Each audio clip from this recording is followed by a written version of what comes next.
Hello friends. आज का मेरा टॉपिक सामान्य कर्मकांड पद्धति में विवाह प्रकरण है।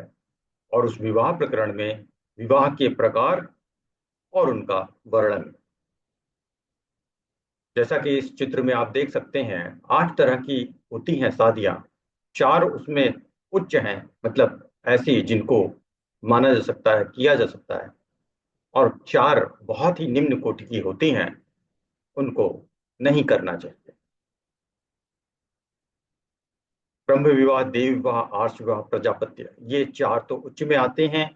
गंधर्व, असुर, राक्षस और पिशाच विवाह, ये 4 निम्न कोटि में आते हैं। तो चलिए देखते हैं विवाह का प्रयोजन। विवाह का कारक कारक क्या होता है, क्यों हम लोग विवाह करते हैं।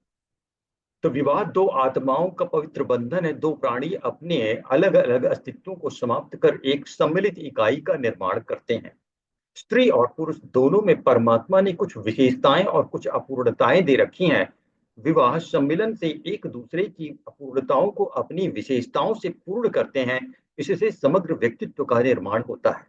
इसलिए विवाह को सामान्यतः मानव जीवन की एक आवश्यकता माना गया है। तो इस पैरा में यह बताया गया है कि कुछ चीजें पुरुष के पास होती हैं जो कि स्त्री के पास नहीं है, और कुछ गुण स्त्री के पास ऐसे होते हैं जो कि पुरुष के पास नहीं है। पर जब दोनों एक हो जाते हैं विवाह के बाद, तो डिसीजन लेने में दोनों एक दूसरे की राय से लेते हैं। तो किसी एक आयाम को दो लोग जब देखते हैं, तो उसमें त्रुटि होने की संभावना कम से कम होती है।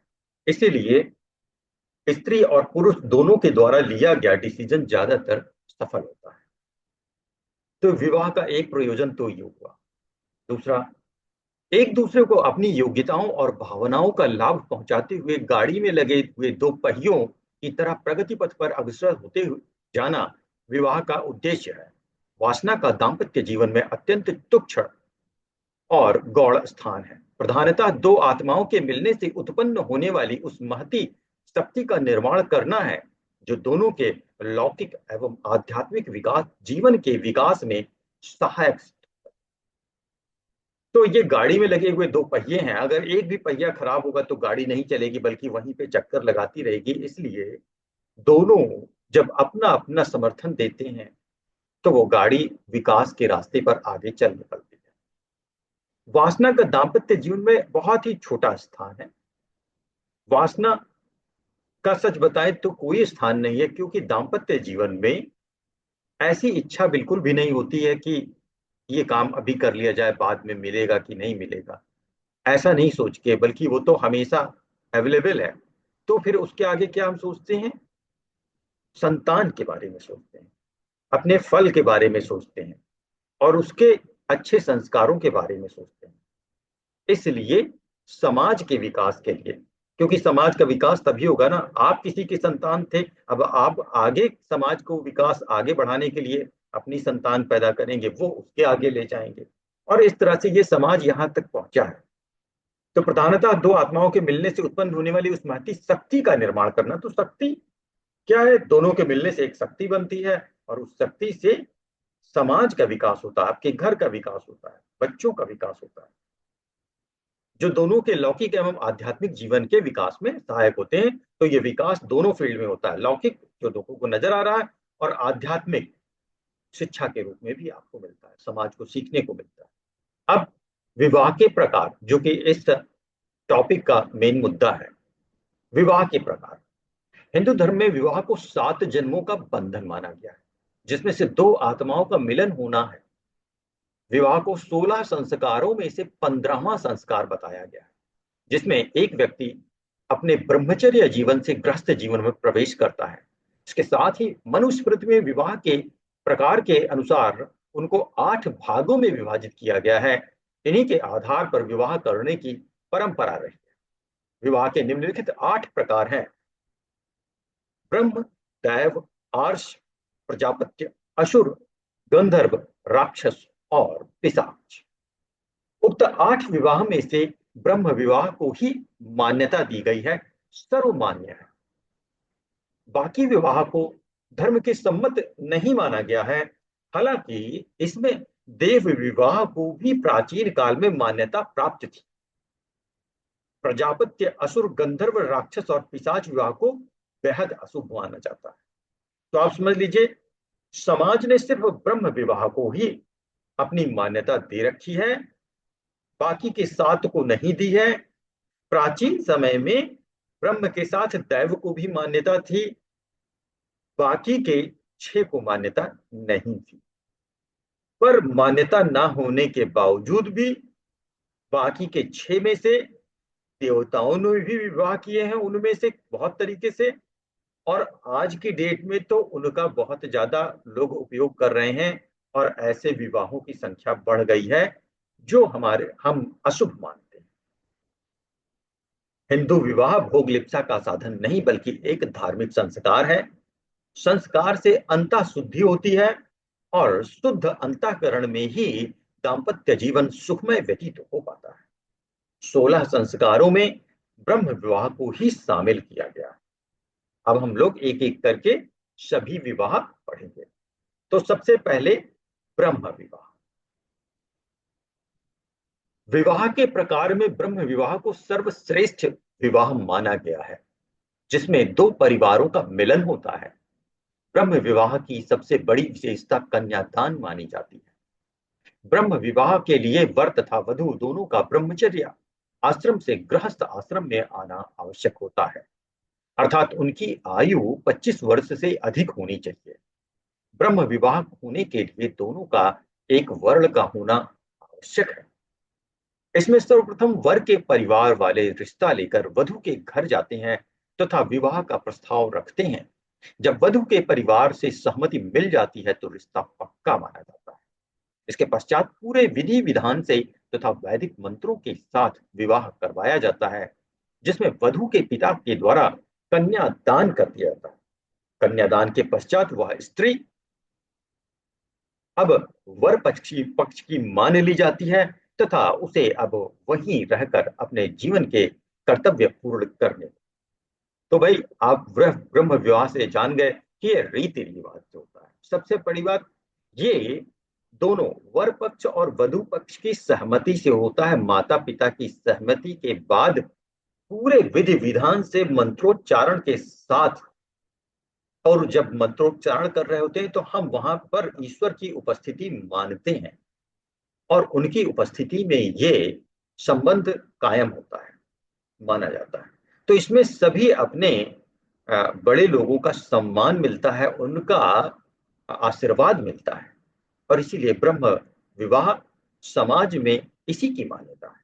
आप इस चित्र में देख सकते हैं, बाकायदे यज्ञ विधि है, और जिसमें इसे हवन भी हो रहा है, क्योंकि विवाह होने के बाद जरूर हम लोग घर में पूजा करते हैं, हवन करते हैं, कथा सुनते हैं।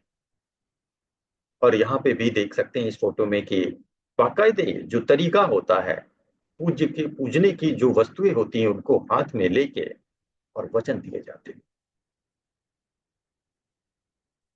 दूसरा है दैव विवाह। विवाह के प्रकार में यह भी एक तरह से ब्रह्म विवाह का ही रूप है, लेकिन इसमें कोई धार्मिक अनुष्ठान इत्यादि नहीं होता है।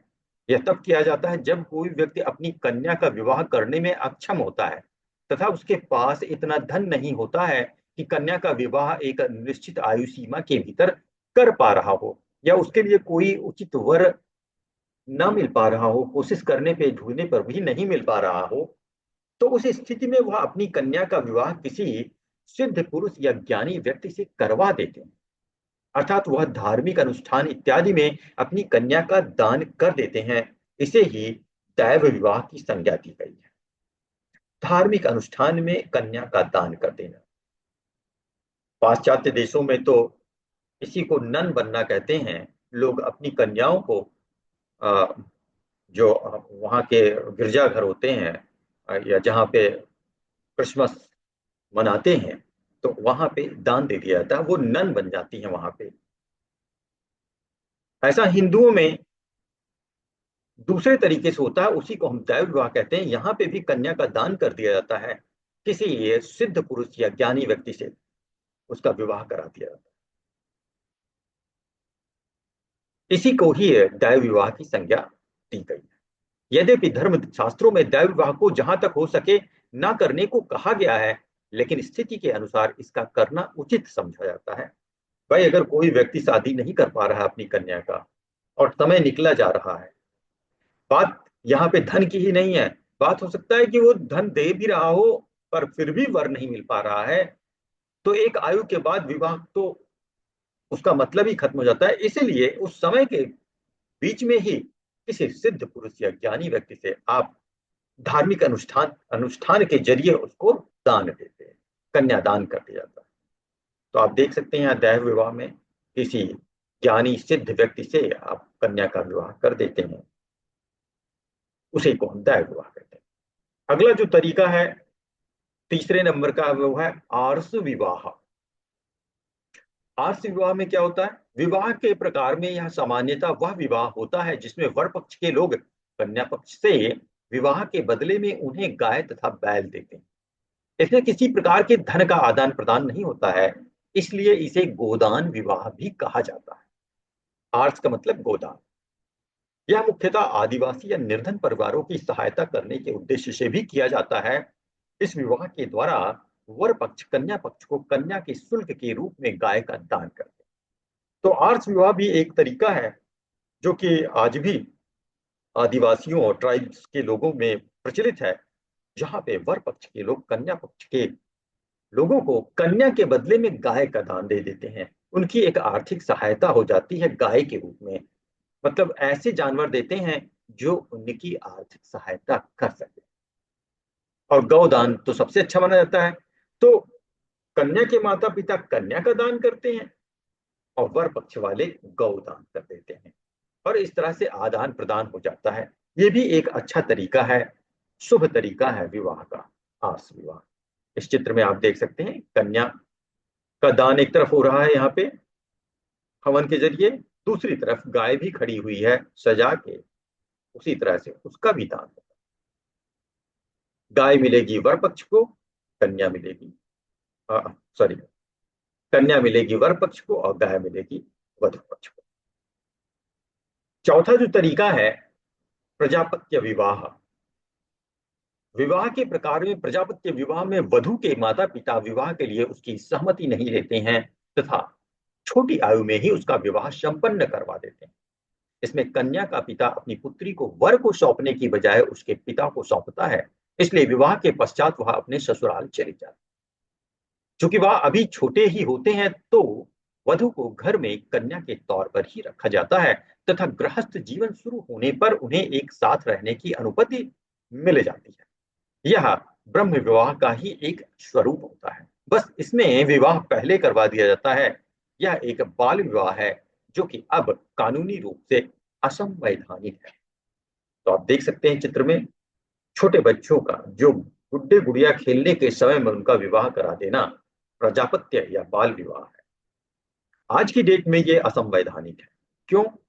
क्योंकि छोटी आयु में जब बच्चों को पता ही नहीं कि ये हम क्या करने जा रहे हैं, बिना उनकी सहमति के आप माता पिता लोग आपस में शादी करवा लें और आप वधु को उसके पिता को सौंपते हैं, क्योंकि वर को तो ज्ञान ही नहीं है कि ये हो क्या रहा, और पिता उसको कन्या के रूप में पालता है। और बाद में जब वो बड़े हो जाते हैं, समझदार हो जाते हैं, तो उनको सेकंड मैरिज जिसे कहते हैं, हिंदी में गौना कहते हैं, तो सेकंड मैरिज करके उनको एक साथ रहने की अनुमति मिल जाती है। ये हमारे समाज में अभी 50 साल पहले तक होता आया है। अभी ये पूरी तरह से असंवैधानिक हो गया है, क्योंकि कभी कभी ऐसा होता है कि बच्चे जब बड़े हो जाते हैं तो उनकी विचारधाराएं अलग होती हैं, क्योंकि बचपन में तो ये नहीं पता चलता है कि उनकी कैपेबिलिटीज क्या है। अब दोनों का विवाह कर दिया गया पर दोनों की कैपेबिलिटी में जमीन आसमान का अंतर है, एक डम है और एक बहुत स्मार्ट है, तो वो दूसरे को पसंद नहीं करेगा। अब विवाह तो हो चुका है तो बर्दाश्त करना पड़ता है, तो ये गलत चीज है। बाद में उसके कहीं और भी विवाह अपने स्तर के लड़के से शादी करने की इच्छा हो, या इसी तरह से वर को अपने स्तर की लड़की से शादी करने की इच्छा हो, तो ये एक समस्या बाल विवाह में आती है। दूसरी बात यह है कि जब एक ही घर में वो पलते हैं, कन्या की तरह उसका ससुर उसको बड़ा करता है वधु को, तो कभी कभी उन बच्चों को पता ना होने के कारण कि हम मैरिड हैं, वो एक दूसरे से एक फ्रेंड की तरह इन्वॉल्व हो जाते हैं, या गलती से भाई बहन की तरह इन्वॉल्व हो सकते हैं। और बाद में एक दिन उन्हें बताया जाए कि भाई तुम तो हस्बैंड वाइफ हो, तो ये एक बहुत ही असमंजस की स्थिति आ जाएगी। और क्या वो वैवाहिक संबंध को कायम कर पाएंगे, जो कि बहुत ही मुश्किल है। इसलिए ये पूर्णतया असंवैधानिक है, और अब की डेट में तो अब नहीं होता है, ये बंद हो चुका है। पांचवा है गंधर्व विवाह। इस विवाह का वर्तमान स्वरूप प्रेम विवाह है। परिवार वालों की सहमति के बिना वर और कन्या का बिना किसी रीति रिवाज के आपस में विवाह कर लेना, संभोग कायम कर लेना, गंधर्व विवाह कहलाता है। इतिहास में देखा जाए तो महाराजा दुष्यंत का शकुंतला से हुआ विवाह गंधर्व विवाह की श्रेणी में ही आता है। वर्तमान में यह मात्र यौन आकर्षण और धन तृप्ति हेतु किया जाता है, लेकिन इसका नाम प्रेम विवाह दे दिया जाता है, क्योंकि यह सिर्फ नाम है प्रेम विवाह का। मुख्य चीज तो यौन आकर्षण और धन है। इसलिए जब यौन तृप्ति हो जाती है तो ज्यादातर ये प्रेम विवाह टूट जाते हैं, क्योंकि प्रेम तो है ही नहीं, सिर्फ नाम है। इसका नया रूप बस इंग्लिश में नाम बदल दिया गया है, लिव इन बोल दिया गया है। हिंदी को इंग्लिश में कन्वर्ट लिव इन रिलेशनशिप भी माना जाता है। तो ये आप समाज में देख ही रहे हैं कि इस समय कितनी बुरी हालत है। लिव इन में लोग रहते हैं, फिर सूटकेस में भर दिए जाते हैं या फ्रिज में भर दिए जाते हैं। तो ये गंधर्व विवाह पहले तो फिर भी चल जाता था, अब की डेट में तो बहुत ही बुरी स्थिति है और ये पूरी तरह से फेल है। इस चित्र में ही आप देख सकते हैं कि यहाँ सिर्फ विषय वासना है और कुछ नहीं। और जब ये वासना की तृप्ति हो जाती है तो ये फेल हो जाता है। इसके बाद आता है असुर विवाह। विवाह के प्रकार में इस विवाह को उचित विवाह की श्रेणी में नहीं रखा जाता है, या सामान्यतः निर्धन परिवारों की कन्याओं के साथ ज्यादा होता है, जिसमें एक कन्या से विवाह के लिए उसका मूल्य चुकाया जाता है। इसमें वर पक्ष के द्वारा वधु पक्ष के लोगों को उनकी आवश्यकता से अधिक धन देकर कन्या का सौदा कर लिया जाता है तथा विवाह संपन्न हो जाता है। यह सामान्यतः उस स्थिति में होता है जब पुरुष में या तो कोई दोष हो, नीची जाति का हो, या उस कन्या के लायक ना हो, जैसे कि उससे आयु में बहुत बड़ा हो, या कोई अन्य कारण हो सकता है। शास्त्रों में इस विवाह को अच्छा नहीं माना जाता है, क्योंकि यहाँ सौदा हो रहा है, कन्या को एक सामान वस्तु के जैसा खरीदा जा रहा है। आप देख सकते हैं इस चित्र में पैसे दिए जा रहे हैं और पकड़ के ले जाया जा रहा है कन्या को। ये उसी तरह से पैसे दे दिए गए और गऊ खरीद के, जैसे किसी जानवर को खरीद के लेके चले जा रहे हैं। तो ये असुर विवाह की श्रेणी में आता है और ये कतई उचित नहीं है, क्योंकि इसमें कन्या से पूछा नहीं जाता है, कन्या के परिवार के लोगों को पैसा दे के उनका मुंह बंद कर दिया जाता है, क्योंकि वो सक्षम नहीं होते हैं और उनकी कन्या को लेके चले जाते हैं। ये असुर विवाह। राक्षस विवाह सातवीं श्रेणी में आता है। राक्षस विवाह विवाह के प्रकार में जब कोई पुरुष तथा महिला एक दूसरे को पसंद करते हो तथा वर पक्ष के परिवार वाले इसे से सहमत हो, लेकिन वधु पक्ष के असहमत हो, तब कन्या की पसंद को देखते हुए उससे विवाह कर लेना राक्षस विवाह की श्रेणी में आता है। भगवान श्री कृष्ण का भी विवाह राक्षस विवाह हुआ था, जिसमें रुक्मिणी को वे पसंद थे, लेकिन उनके घर वाले इसके लिए तैयार नहीं थे। तब श्री कृष्ण ने रुक्मिणी को भगाकर उनसे विवाह किया। इसके अलावा अन्य प्रसिद्ध उदाहरणों में भगवान श्री कृष्ण की बहन सुभद्रा का अर्जुन से विवाह तथा महाराजा पृथ्वीराज चौहान का संयोगिता से विवाह भी राक्षस विवाह ही था। अब आप चित्र में देख सकते हैं, लड़की लड़के को पसंद करती है, लड़का लड़की को पसंद करता है, पर लड़की के परिवार वाले वधु पक्ष के लोग कतई ये शादी को पसंद नहीं कर रहे हैं, जबकि वर पक्ष के लोग पसंद कर रहे हैं। तो देखा जाए, लड़का लड़की और वर पक्ष तीन लोग एक तरफ, चौथा वधु पक्ष एक तरफ। तो लड़के वाले अगर वधु, क्योंकि वो वधु राजी है, लड़की राजी है, उसको भगा ले जाएं, किडनैप कर लें, बहला फुसला के निकाल ले जाएं, तो ये भगा कर किया हुई शादी राक्षस विवाह की श्रेणी में आती है। आप यहां देख सकते हैं वो भगा के लड़के को ले जाए। तो ये भी समाज में बिल्कुल भी एक्सेप्टेड नहीं। 8वां विवाह है पैशाच विवाह।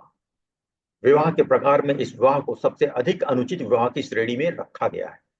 यह तब किया जाता है जब कोई कन्या या तो अपने होश में नहीं है, या गहरी निद्रा में है, या जबरदस्ती उसका विवाह किसी और से करवा दिया गया।